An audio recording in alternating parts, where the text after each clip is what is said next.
চলো বন্ধুরা, বিশ্বকবি রবীন্দ্রনাথ ঠাকুর সম্পর্কে তোমাদের কাছে কিছু বলি। তেনার সম্পর্কে জানার কিছু শেষ নেই।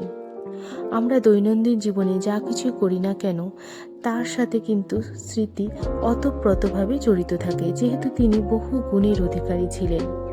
তো উনি একজন মহান পুরুষ, মহান ব্যক্তি। তার তার সম্পর্কে জানা অজানার কিন্তু কোনো শেষ নেই। তো সেগুলি তোমাদের কাছে আজকে বলবো, যেগুলো হয়তো তোমরা জানো না, সেগুলি তোমাদের কাছে আজকে শেয়ার করব। তো চলো বন্ধুরা, বহু যুগ ধরে বাঙালির জীবনকে প্রভাবিত করে আসছেন বিশ্বকবি রবীন্দ্রনাথ ঠাকুর। আজকের সমাজে দাঁড়িয়েও রবীন্দ্রনাথ ঠাকুরের বহু বহু ফ্যান আছে, বহু কলেজ পড়ুয়া, তাই না? তিনি শুধু গল্প, কবিতা, গানে সীমাবদ্ধ ছিলেন না। দেখুন তো বিশ্বকবির সম্পর্কে এই বিষয়গুলি আপনারা জানেন কি না? রবীন্দ্রনাথ ঠাকুর জোব্বা ঘরানার পোশাক পরতেন। বাড়িতে থাকাকালীন বেশিরভাগ সময় তিনি পরতেন গেরুয়া বা সাদা রঙের জোব্বা আর পায়জামা। পূজা কিংবা সভা সমিতিতে যাওয়ার সময় জোব্বার সঙ্গে তার পরনে থাকতো সাদা ধুতি। ঋতু অনুযায়ী নানা রঙের রেশমি উত্তরীয় নেওয়া ছিল তেনার শখ। নিয়ম মেনে চলতে ভালোবাসতেন তিনি। প্রতিদিন ভোর 4টের সময় তার দিন শুরু হতো। স্নান সেরে তিনি পূজা করতেন। এরপর সকাল 7টা পর্যন্ত একটানা লিখতেন। সকালে জলখাবার সেরে আবার লেখা শুরু করতেন। দুপুরবেলা পত্রিকা কিংবা বই পড়ে সময় কাটাতেন। সন্ধে 7টার মধ্যে সারতেন তার রাতের খাবার। মোটামুটি তার এরকমই টাইমিং ছিল।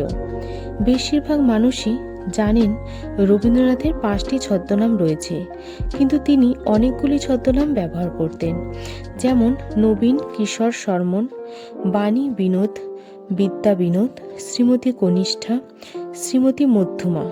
চীনের সরকার তার নাম রেখেছিলেন চু চেন তান। হোমিওপ্যাথি চিকিৎসায় কবিগুরুর বিশ্বাস ছিল। হেলথ কোঅপারেটিভ তৈরি করে চিকিৎসা সেবা ব্যবস্থা ভারতে রবি ঠাকুরই প্রথম চালু করেন। 1877 সালে প্রথম অভিনয় করেন জ্যোতিরিন্দ্রনাথ ঠাকুরের লেখায় এমন কর্ম আর করব না। 1881 সালে 26শে ফেব্রুয়ারি নাটকটি জোড়াসাঁকোয় মঞ্চস্থ হয়। কবিগুরুর অভিনয় দেখে নাট্যাচার্য শিশির কুমার ভাদুড়ী বলেছিলেন, রবীন্দ্রনাথই দেশের শ্রেষ্ঠ অভিনেতা। বৃক্ষপ্রেমী ছিলেন রবীন্দ্রনাথ ঠাকুর। কিছু বিদেশি ফুলের বাংলা নাম তিনিই দিয়েছিলেন। অগ্নিশিখা, তারাঝরা, নীলমণিলতা, বনপুলক, বাসন্তী, এই নামগুলো তারই দেওয়া। কবিগুরুর কাছে বিভিন্ন কোম্পানির বিজ্ঞাপনের লাইন লেখার জন্য আবেদন আসত। নোবেল পুরস্কার প্রাপ্ত টাকা দিয়ে রবীন্দ্রনাথ ঠাকুর কৃষকদের জন্য একটি ব্যাংক তৈরি করেন। বাড়ির সংলগ্ন এলাকায় সেতু, রাস্তা ইত্যাদি মেরামতের জন্য তিনি নোবেলের টাকা দান করেছিলেন। তো কেমন লাগলো আজকে আমার ভিডিওটি? অবশ্যই কিন্তু তোমরা লাইক, কমেন্ট, সাবস্ক্রাইব করে কিন্তু জানিয়ে দেবেন। অবশ্যই ভালো লাগলে কমেন্ট বক্সে অবশ্যই কিছু লিখে পাঠাবেন। তো বাই বাই বন্ধুরা, ভালো থাকবে, টাটা।